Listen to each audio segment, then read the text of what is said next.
In one of the times when I delivered a keynote about building trust in the remote and hybrid work scenarios, I said, and I typically say that, if you can't trust your employees to work from home unsupervised, you have the wrong employees.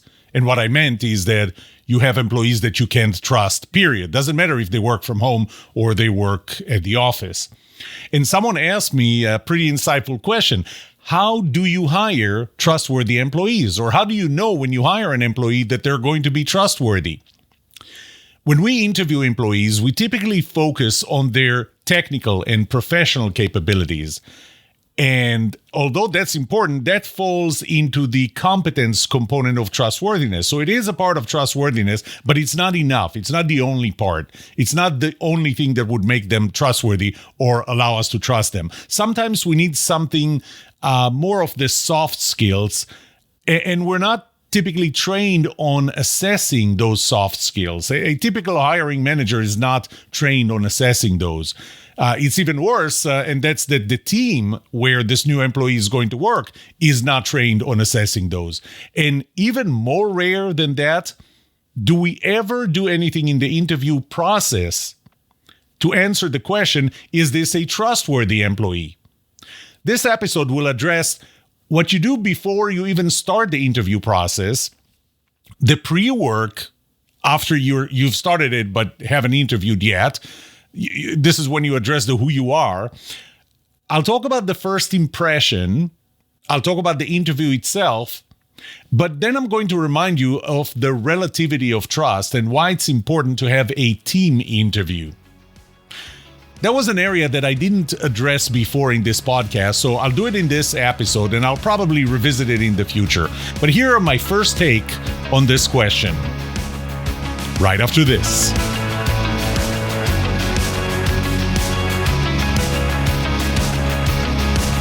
Welcome to The Trust Show. I'm Yoram Solomon, your host, the author of the Book of Trust, and facilitator of the Trust Habits Workshop. My mission is simple. I want to help you form habits that build your trustworthiness, because the answer to this question will have the biggest impact on your personal and professional success or failure. Can I trust you?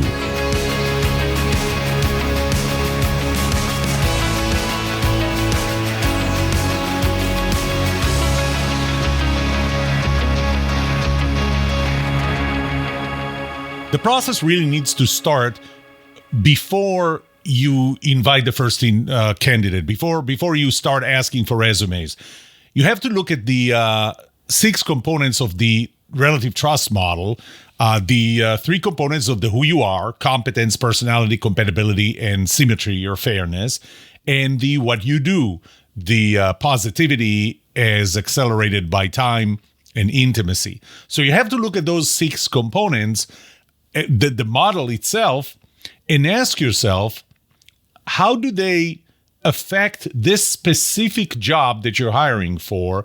What is it that you expect to see for this job on all those 6 components? And I'm saying that's important because not all jobs are the same.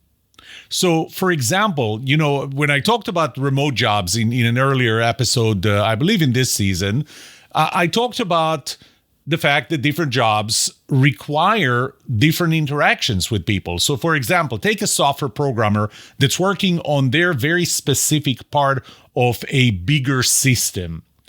They spend most of their time with their computer or a development system and not so much interacting with people, which is why, by the way, a much higher percentage of those jobs can be done remotely, or even completely remotely, not even hybrid, not even 1 or 2 days a week at the office, even though I typically encourage to have at least 1 day with the rest of the team that you're interacting with overall. Some jobs like food preparation, truck drivers, pilots, and some jobs require you to interact with people all the time. So the 6 components would apply to different jobs differently, and to determine that a person is trustworthy or not trustworthy based on a generic and absolute, a universal definition of those 6 components is going to be problematic. Remote jobs are different than jobs that require you to be integral part of a team that always interacts. Leadership jobs are different than individual contributor jobs. So there are different types of jobs. So before you even start the interview process, I know you write the job description, right? And you write the requirements. And in the requirements, you write, typically we write the technical requirements, the professional requirements, needs to know how to program in C++ or whatever language, and need to know how to operate, need to be able to lift weights up to 50 pounds or things like that. Those are professional. Those are technical. Those are objective. But those are all parts only of the competence part. Sometimes I see job descriptions that describe little of the softer skills, so ability to work well with other people, pleasant to work with, provides good customer support. And that's great, but how do you measure them? And the one thing that's always missing is be trustworthy. And from my own surveys, I already know that being trustworthy is the most important quality. Well, unfortunately, in my surveys, I found that leaders would say that trustworthiness is the second most important after the willingness to work hard. And Elon Musk in Twitter just proved me right when he demanded, after taking over Twitter, that employees work long hours and work hard rather than be trustworthy. But it is important that the employee is trustworthy in the context of that job.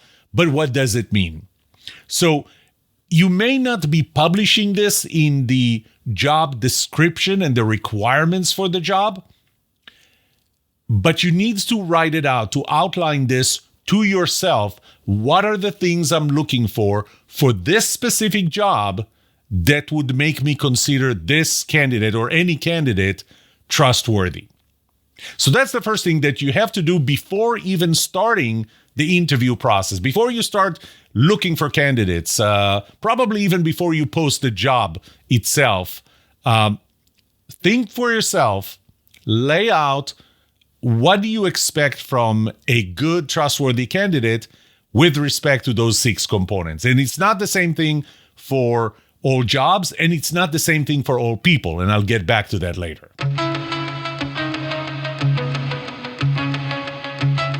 So you posted a job, you have candidates, and you're getting ready to invite them to an interview. There is some pre-work that you must do before you even invite them for the first time.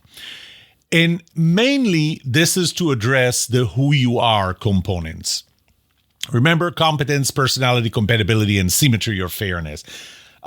And the way to do that would be several ways. One of them is a more official background check.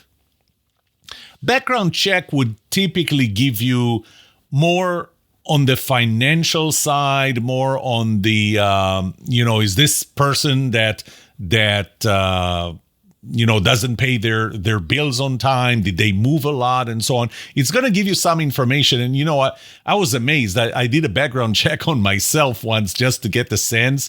And it's amazing what's available out there about you. So that information is available to you.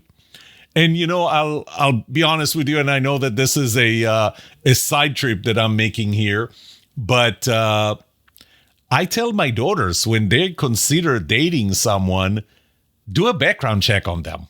Seriously. I mean, how much does it cost? $10, $20, $30, $40? That's it.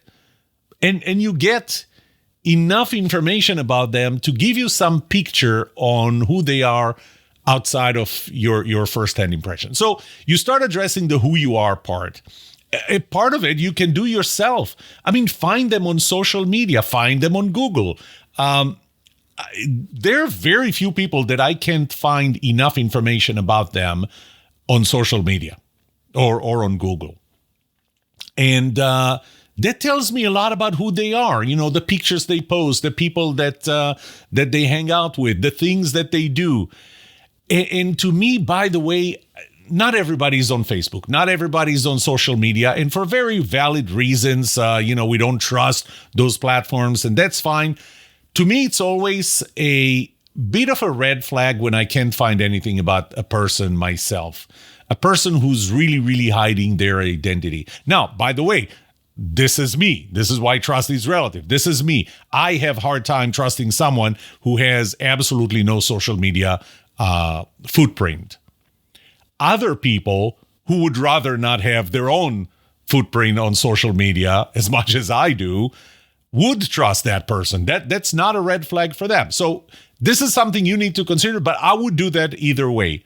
Even if you're a person who really values their privacy and do not want to have your footprint on social media, I would still look out for your candidates, because your candidates might not be like you, and you can learn a lot from them on social media. I mean, I can tell you a lot from political affiliation to professional affiliations to a lot of things, to whether they like pets or animals or anything else. I can tell you how they treat their kids, their spouses, and a lot of things that I can tell you simply by looking them up on social media.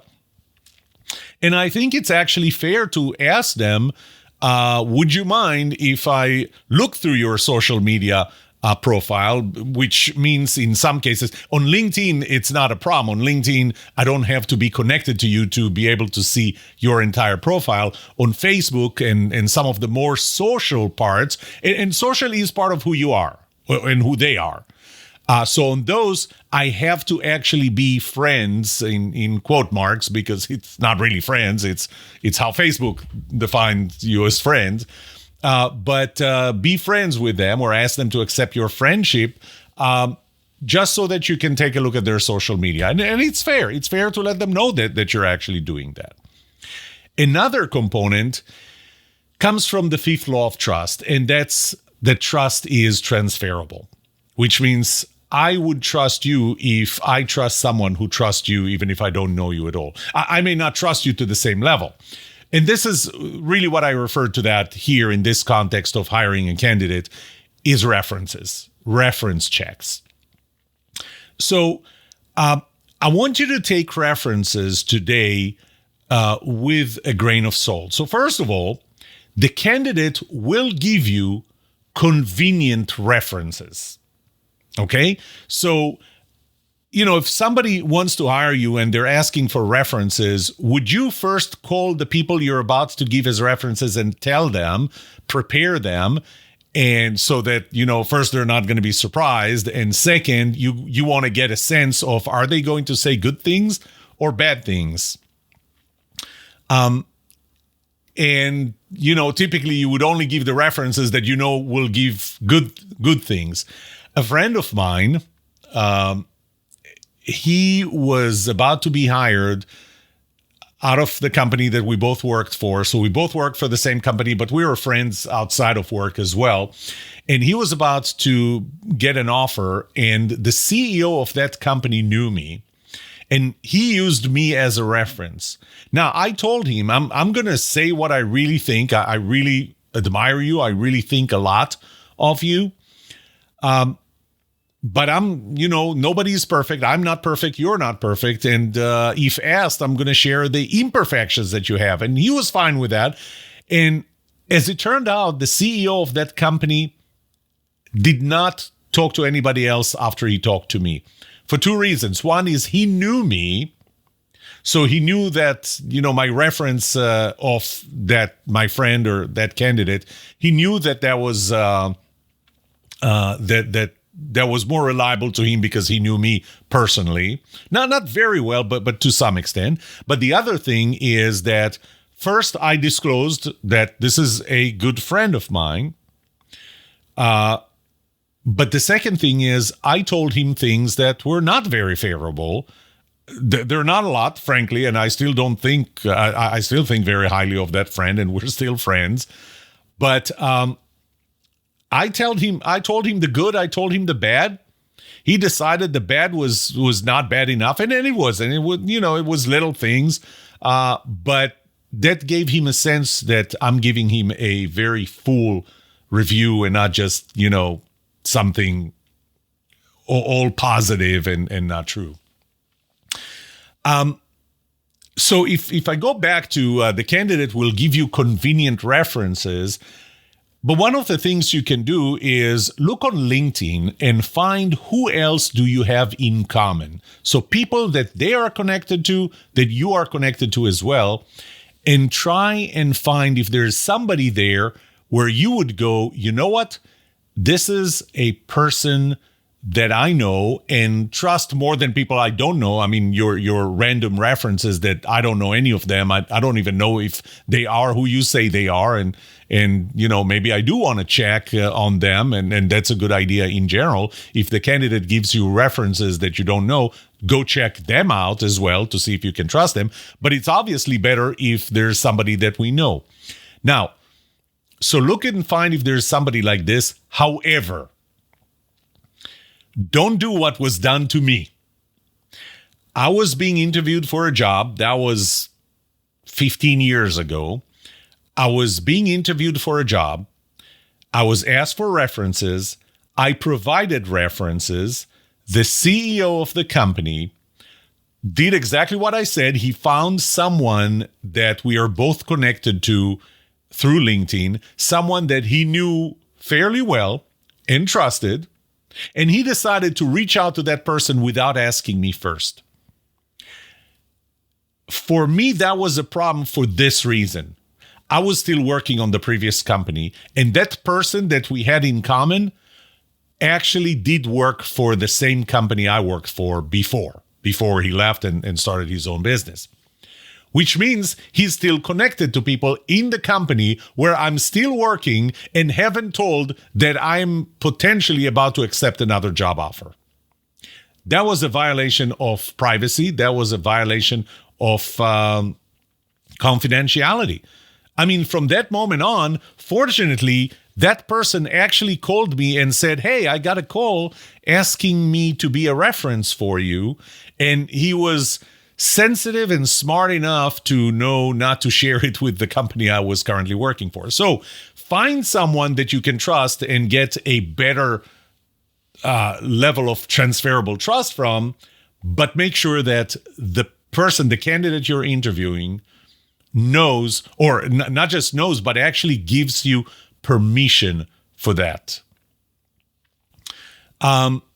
It's fine to negotiate and suggest people that you can trust to the candidate and tell him, I know this, and that person. Is there a problem if I reach out to them to ask for your reference other than the list that you gave me?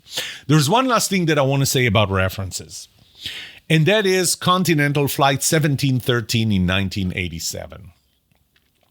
That's a story that I told before and I will probably tell in the future. And this is something that I'm taking out of the NTSB report, National Transportation Security Board report. You're probably asking, what does an accident report have to do with anything? So bear with me and you'll find out. This was in November 15. Now, I'm reading directly from the NTSB report. I'm not making any of this up. This is coming straight from the NTSB report, accident report. On November 15, 1987, Flight 17, Continental Airlines 1713, a DC-9, took off and... upon takeoff, there were a few issues. They took off a little too late after being de-iced. This was in Denver. The takeoff after a pretty steep climb when there was ice on the wings. I'm not going to go too detail into that. That plane crashed right on takeoff. Both pilots, one flight attendant, 25 passengers sustained fatal injuries. 2 flight attendants and 52 passengers have survived. The FAA requires, again, this is from the NTSB report, the FAA requires carriers to conduct security checks on pilot applicants, and they require them to check references for prior employment histories during the preceding 5 years. So they were required to do that by the FAA. Continental was required to do that. So what did they do? They went and they checked. They reached out to the previous employer or airline employer of the first officer. in that flight, who was actually the one flying the plane and took off. So that pilot, when he was in the previous airline, failed their checks after 30 hours of training, failed to do several things, went beyond. I'm not going to go into the details of piloting here. The company's chief flight instructor stated that the first officer experienced habitual difficulties and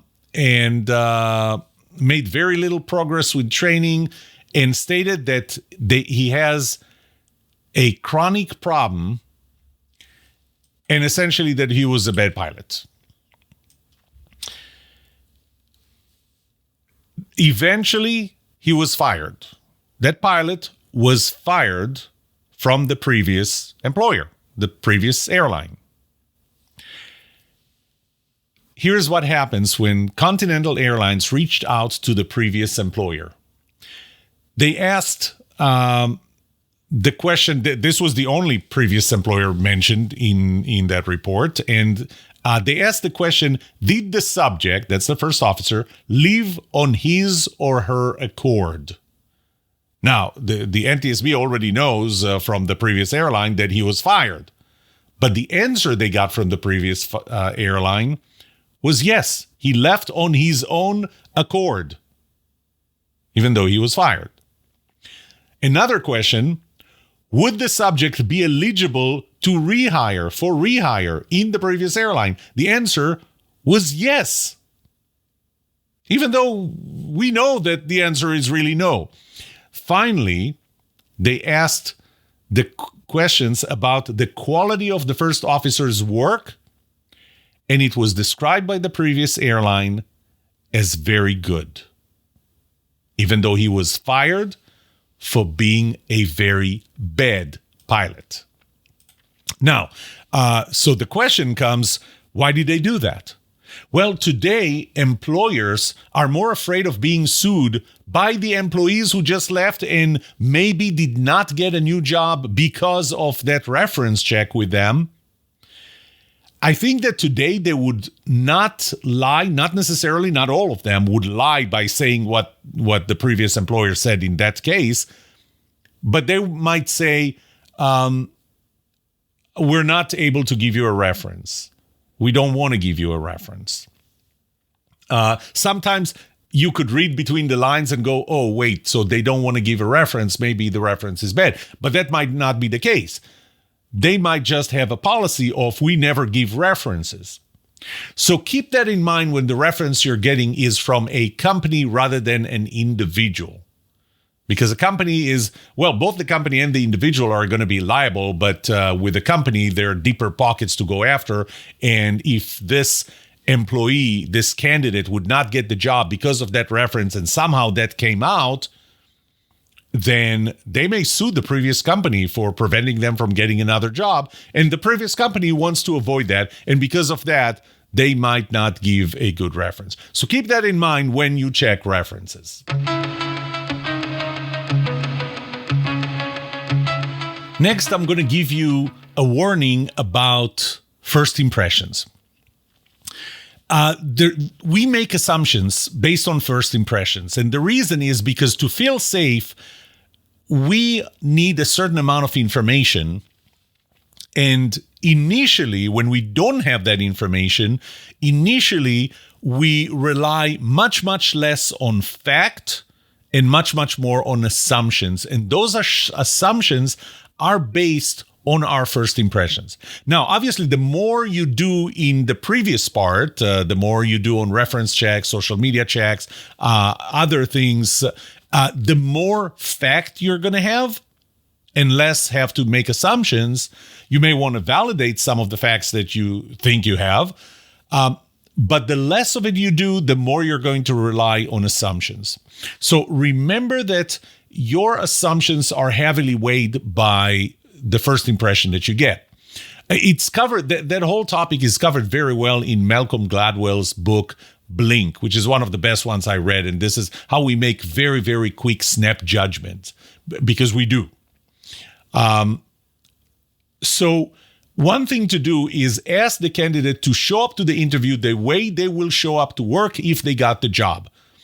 You want them to be authentic. Now, you can't force anybody to be authentic. You know how people show up to an interview with a three-piece suit or at least a suit and a tie and all, which is something that this would be the last time they're going to be wearing in this facility.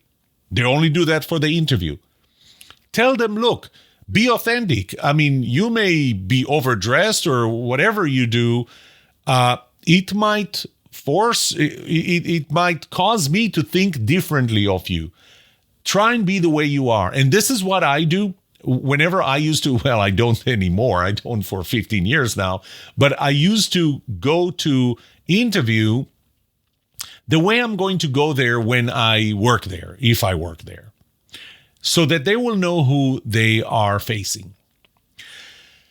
And finally, be sensitive yourself to the fact that some of the things you think you know are actually assumptions that you're making based on first impressions. So be sensitive to what do you know is fact versus what is an assumption. So be careful with the first impressions.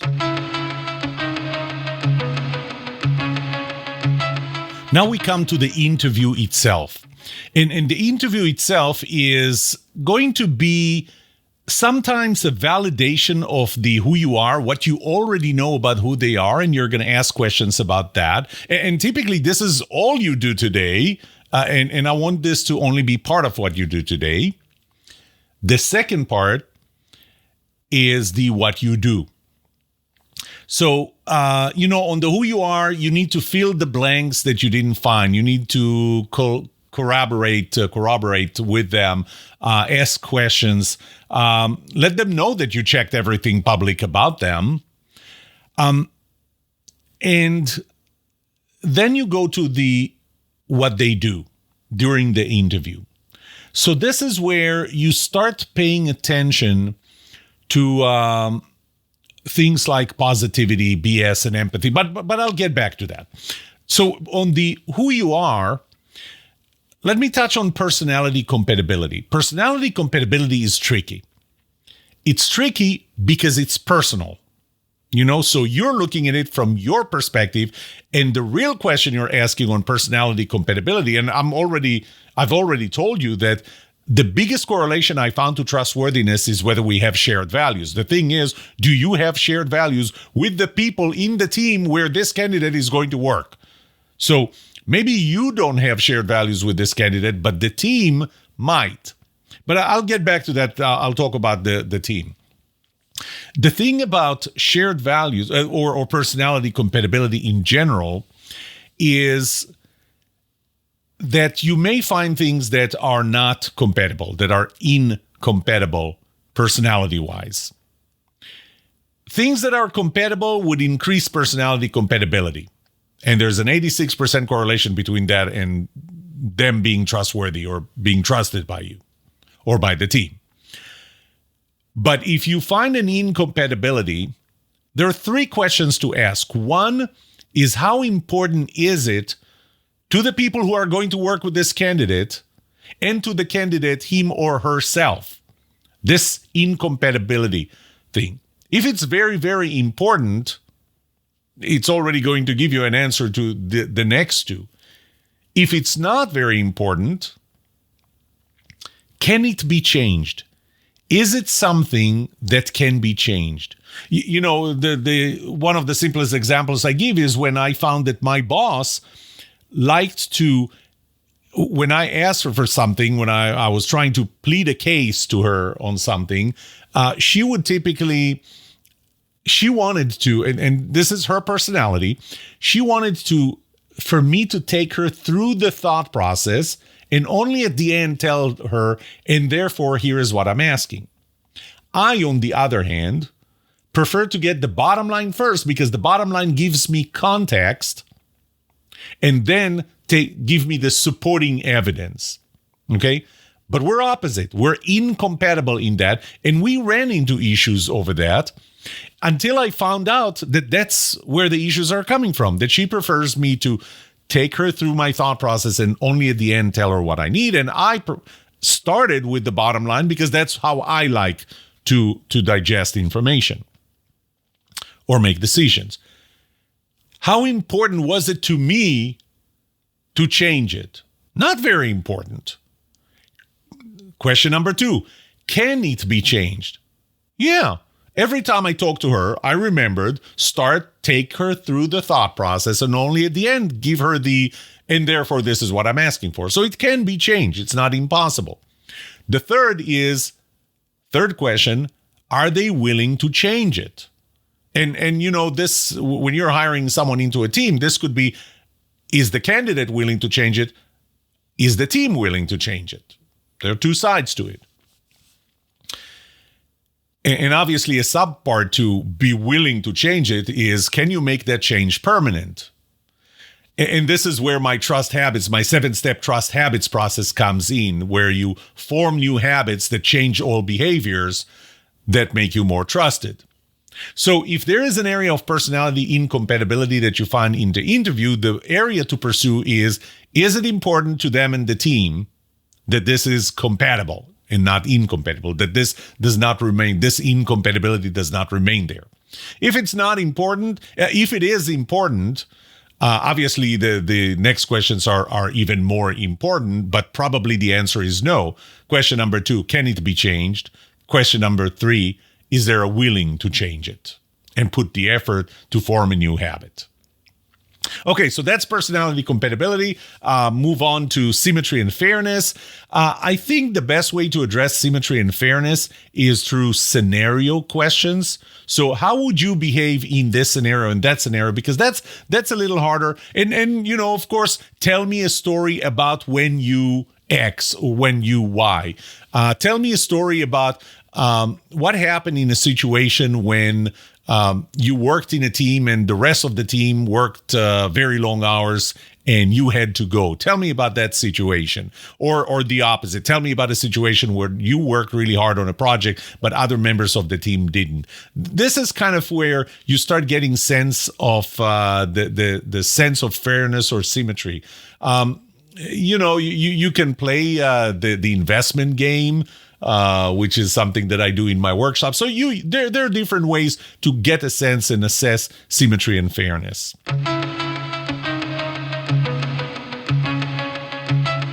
The next part is the what they do, what you do, what they do. And it starts with assessing the level of BS, yes, stands for bullshit, and empathy, both of them combined to the component of positivity.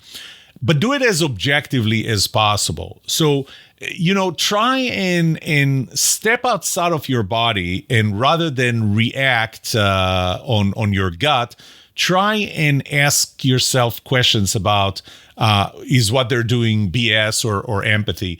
And, I have a checklist when I do my workshops, and the checklist goes around take BS, for example. Do they use a lot of symbolism? Do they do things for show rather than for real substance? There are questions about empathy and so on. So there are questions, and again, you can ask questions along the lines of how would you do something, or tell me about a time when you did something in the past, and so on. There are, again, games that you can play there. Next is time and intimacy. So time-wise, give enough time for the interview. If you look at 100 possible candidates and you go, well, I can't spend more than 10 hours, and because of that, I can spend no more than 6 minutes per candidate. It depends. If it's not important to you, then it's not important to you. You're going to finish the interview in 6 minutes. But the probability that you're going to be able to assess whether this is a person you can trust or not is almost none. Okay? I would rather you narrow the list down. If those candidates are completely undifferentiated, I don't know how, but just narrow it down to a much smaller number of candidates, but spend enough time with them, because that time gives you the ability to ask the questions, gives you the ability to get enough sense. Some things you need to feel in your gut, some questions need to be asked, some impressions need to be made, and they will only be made if you gave enough time for the interview. Intimacy, obviously, the interview should not be done over text messages or emails. It should not be done over a phone call, which is better than emails and text messages. I would prefer to do it in person. A second alternative would be doing it over Zoom or something like that. So at least you get a sense of their face and their body language, because what you're looking for is the consistency between their body language and what they tell you. You can feel that they don't. And again, in the book of Trust, I wrote enough about consistency and how you measure or assess consistency. My preference is always, at least, it's important. It's important. Hiring someone to the company is important. It has severe negative consequences if you hire an untrustworthy person. So spend the time, spend the money, fly them over if needed, get them there in person. Of course, be careful. You are stepping on their time and maybe you're building expectations. So bottom line is, use the 8 laws and the 8 laws of trust, the 6 components of trustworthiness during the interview itself, and make sure that you have questions that address all of them. It's mainly the 6 components. The 8 laws are just things like reference and the fact that trust is relative and contextual and so on. But use the 6 components of the relative trust model. Use questions that you will need to develop for yourself, because again, different jobs are different people are different, and there is no one set of questions that would address all of that. Use cases. What would you do if? Examples of what have you done when. You can use games and so on. And that's what you should do in the interview itself to assess trustworthiness.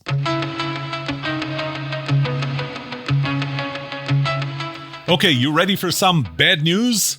Well, here's some bad news. Trust is relative and personal. That's trust law number 3, which means that the same behavior that would cause one person to trust me could cause another person to distrust me. I'll turn this around. The same behavior that would cause the candidate to be trusted by you could cause that candidate to not be trusted by the team they need to work with. You may end up hiring an employee that you can trust, but can the rest of the team trust them? Or the opposite of that, not much better, you may decide not to hire an employee that you don't feel you can trust, even though the team would have trusted them. This is why it's always important to do a team interview. Let that person be interviewed by the team they're going to work with. Now, don't just throw them at the team. Everything that I taught you about the interview and before the interview and so on, train your team. We're about to hire someone to your team. Train them on, here is how you assess if this is somebody that you can trust. Now, one of the reasons is there were studies, not just one, studies about the bad apple phenomenon. And the bad apple phenomenon means that when you bring somebody to your team that has a bad attitude or something, they would drag the entire team down rather than the team brings them out of their bad behavior. So it is important that the team thinks they can trust this employee. And it has a big impact, the fact that they can trust them, because the level of trust within the team will depend on the least trustworthy person in that team. This candidate is going to be the newer member of the team. So just merely based on the component of time, they're not going to trust them as much as they trust each other. But at least we know that over time they will, based on everything else, mainly personality compatibility, but not only, the other components as well. So that's why it's generally a good practice to have the team interview them. Now the question is, do you have the entire team, or do you in one interview, or individuals? So back in, 2000, I was interviewed for a senior position on the executive team of a public company. And at that time, every executive on the executive team interviewed me independently. Now, here's the funny thing. If they all got together later in the room and tried to describe the person they interviewed, they would probably at some point reach the conclusion that they all interviewed different people.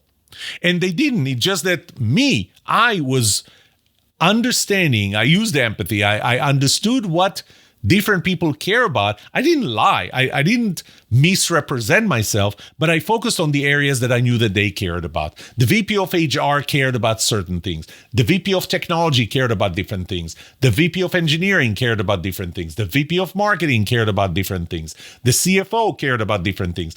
And because of that, I steer the conversation towards the things that they care about, and I share those aspects of myself in the areas that they cared about. But there are general areas, especially in the area of trustworthiness, that the entire team will care about very similarly. And so in 2008, I was interviewed for a company, and even though they scheduled a full day of interviews, individual interviews, what I suggested was, so every person on the executive team had an equal opportunity to spend an hour with me. What I suggested is, make it a little shorter, make it 45 minutes per person, and let's start with a team interview. So this not only allowed me to get a sense of the dynamics within that team, but it also allowed them to get extra impression of me. So they spent more time with me. The first interview was about an hour and a half. So instead of each one of them spending an hour with me individually, they spent an hour and a half with me as a team and 45 minutes with me individually. So each one of them really spent 2.25 hours with me.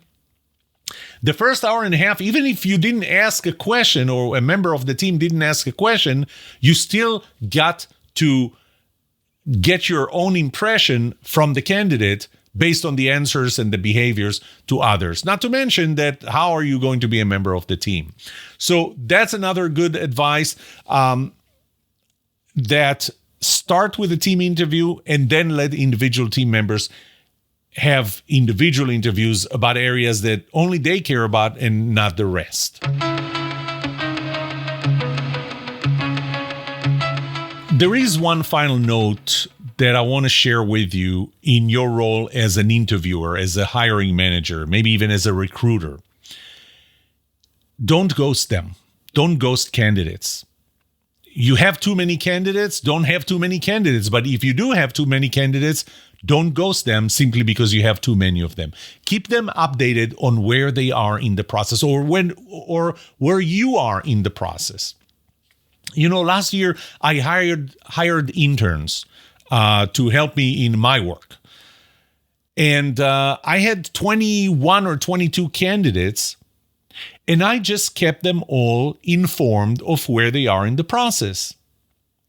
If the process is taking longer, if I'm adding steps to the process, you update them. Think about things from the candidate's perspective. They want the job. They're interviewing not because they don't want the job. They're interviewing because they do want the job. That puts them in a very vulnerable situation, especially when you start ghosting them. They're trying to make assumptions on what does it mean? Are they not hiring me? They're not happy with me, and so on. Inform them that they were not hired. So I even with the candidates, I told them, I received 21 or 22, don't remember, candidates, applications. Based on the applications, I decided to move forward with 10. And I informed the 10 who they are, and I informed the other 11 or 12 that they were not selected to the next step. Then after the first step, after the second step, I narrowed it down to 4 of them that I was going to interview in person. It was actually virtually in person. And I told the other 6, I'm not moving forward to the next step with you. At this point, I interviewed the 4. I ended up choosing 2, even though I was going for 1. I ended up choosing 2 and gave 2 jobs. And I told the other 2, and not only that I told them that I didn't select them, but I told them why. I explained why. Simply because it can help them in the future. Why is that important? We look at the candidate as someone that we need to trust. So I need to decide if I can trust you. But what about the candidate trusting me? Here are a couple of things I want you to keep in mind. One is, let's say that the process starts going long and things change and you ghosted them and you eventually hire them. Their state of mind thinking about you as the hiring manager and the company overall starts from a low trust perspective. Because the fact that you ghosted them, the fact that you did not keep them informed in a reasonable basis, made them feel you don't care. And remember that empathy is a big part of trustworthiness. So they don't trust you. Now you hired someone who doesn't trust you simply because you didn't stay in touch with them because you ghosted them. But the other thing to keep in mind, let's say that you're 100% sure that you're not hiring them today. You selected someone, you hired that someone, everything is good, you're not hiring this person today. Do I really need to keep them in the loop? Do I really need to involve them? You may be hiring them tomorrow. You know what? Your company may run into them as they are getting hired by one of your customers. Think about that. You considered hiring someone to the company. You ghosted them. You didn't hire them, but you didn't do that in a good way. You didn't inform them. You just ghosted them. Eventually they just gave up. Then they end up being a buyer for your customer. What do they think about your company then? Keep those things in mind. Let me summarize. You can tell if you're hiring a trustworthy employee. There are ways to tell, and this is what this episode was about. There's always the chance that they're very good actors and have misled you and maybe the team. They have nothing to benefit from it in the long run because their real personality will come out, and if they can't be trusted, they will not be trusted, and they will be removed from the team. So what's in it for them? I mean, they would still play that game. It's just that there's nothing in it for them. The framework I gave you here in this episode, the 6 components of the relative trust model, the 8 laws of trust, use that even before you actually start interviewing them. That's it for today. May trust be with you. This is The Trust Show.